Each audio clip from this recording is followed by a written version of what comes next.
Hey everyone, and welcome back to the channel.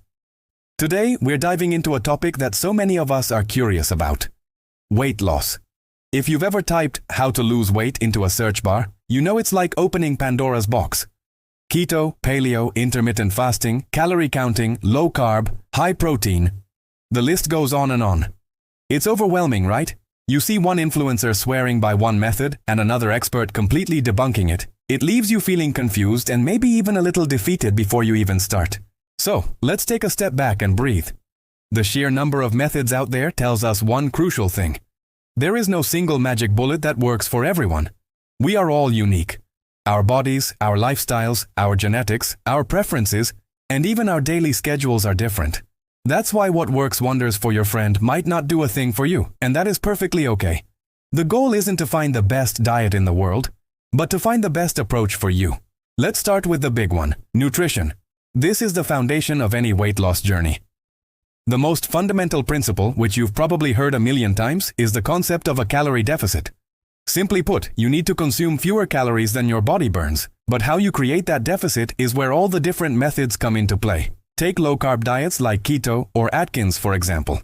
These work by drastically reducing your carbohydrate intake, which forces your body to burn fat for fuel instead of its usual glucose.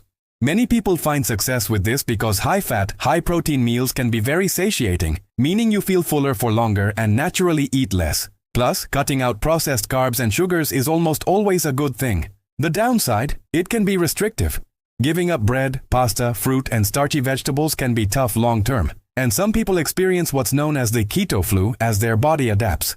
On the other end of the spectrum, you have low-fat diets.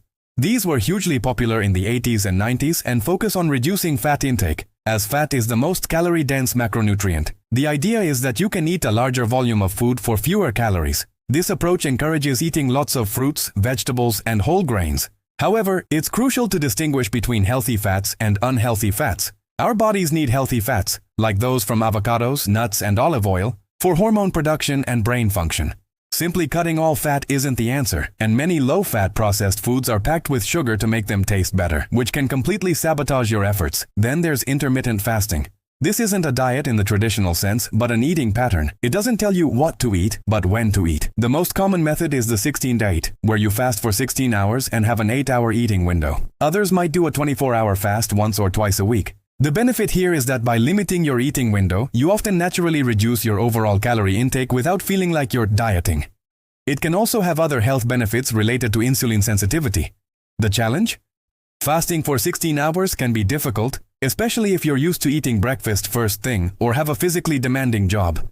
It requires discipline and listening to your body's hunger cues. Of course, we can't talk about nutrition without mentioning simple, good old-fashioned calorie counting. This is the most direct way to ensure a calorie deficit. Using an app, you track everything you eat and drink to stay under a certain daily target. This method is fantastic because it's flexible. No foods are off limits as long as they fit within your calorie budget. It teaches you about portion sizes and the nutritional content of foods. But let's be honest, it can be tedious.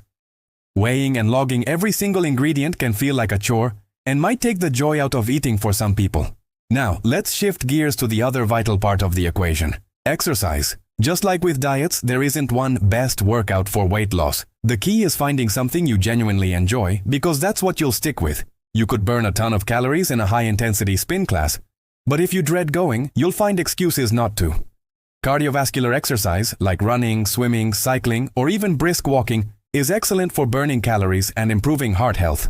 It gets your heart rate up and helps create that energy deficit we talked about. You don't need to run a marathon. Even 30 minutes of moderate intensity cardio most days of the week can make a huge difference. The secret is consistency. But don't neglect strength training. Lifting weights, using resistance bands, or doing bodyweight exercises like push-ups and squats is incredibly important. Building muscle is like turning your body into a more efficient fat-burning machine. Why? Because muscle tissue burns more calories at rest than fat tissue does.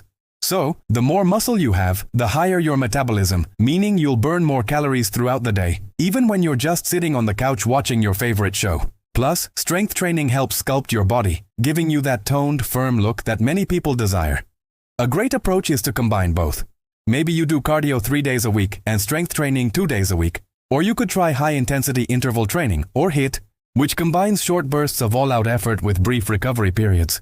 A HIIT workout can burn a lot of calories in a short amount of time, making it perfect for busy schedules. Beyond diet and exercise, there are other crucial factors that are often overlooked. Let's talk about sleep. This is non-negotiable. When you're sleep deprived, your body produces more ghrelin, the hunger hormone, and less leptin, the fullness hormone. This means you'll feel hungrier and less satisfied after eating, a terrible combination when you're trying to lose weight. Lack of sleep also increases cortisol, the stress hormone, which can lead to fat storage, particularly around the belly. Aim for 7 to 9 hours of quality sleep per night. It's as important as your workout or your meal plan. And speaking of stress, managing it is key. Chronic stress can wreak havoc on your weight loss goals for the same cortisol-related reasons. Find healthy ways to de-stress that work for you. It could be meditation, yoga, journaling, spending time in nature, or simply listening to music. Don't let stress derail your hard work. Finally, hydration. Drinking enough water is so simple yet so effective. Sometimes our brains mistake thirst for hunger. Before reaching for a snack, try drinking a big glass of water and waiting 15 minutes. Water also helps boost your metabolism and is essential for your body to function optimally. Keep a water bottle with you throughout the day as a constant reminder. So, with all these methods, where do you start? My advice is to start small. Don't try to change everything overnight. Maybe this week you focus on one thing, drinking more water. Next week you could aim to add a 30-minute walk to your daily routine. The week after, you might try swapping your usual sugary snack for a piece of fruit. These small, sustainable changes build on each other and create lasting habits. The journey of weight loss is a marathon, not a sprint. There will be good days and bad days. There will be weeks where the scale doesn't move, and that's okay. It's about progress, not perfection. The most important thing is to be kind to yourself. Celebrate your small victories, learn from your setbacks, and never give up on your health. Find a supportive community, whether it's friends, family, or an online group. Sharing the journey makes it so much more manageable and enjoyable. Remember, the best method is the one you can see yourself doing not just for a few weeks, but as a part of a healthier, happier lifestyle. Experiment, listen to your body, and find what makes you feel strong, energized, and confident. You've got this. Thank you so much for watching today. If you found this video helpful, please give it a thumbs up and don't forget to subscribe and hit that notification bell so you don't miss our future videos. I'd love to hear from you in the comments below. What methods have you tried? What's worked for you? Let's keep the conversation going. Until next time, take care.